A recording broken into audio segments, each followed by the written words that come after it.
একদিন নদীর ধারে একটি শিয়াল হাঁটছিল। সে হঠাৎ দেখতে পেল একটি কুমির নদীর তীরে শুয়ে আছে। কুমিরটি খুবই ক্লান্ত দেখাচ্ছিল। শিয়ালটি সুযোগ বুঝে কুমিরকে বলল, কি খবর কুমির মামা? খুবই ক্লান্ত দেখাচ্ছে তো, কি হয়েছে?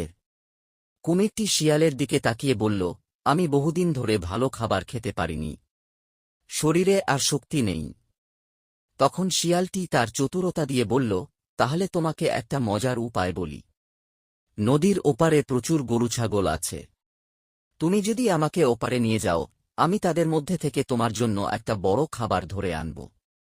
কুমিরটি ভাবল, এটাই ভালো সুযোগ, শিয়াল আমাকে সাহায্য করছে।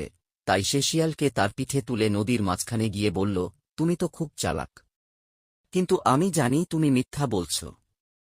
আমি তোমাকেই খেয়ে ফেলব।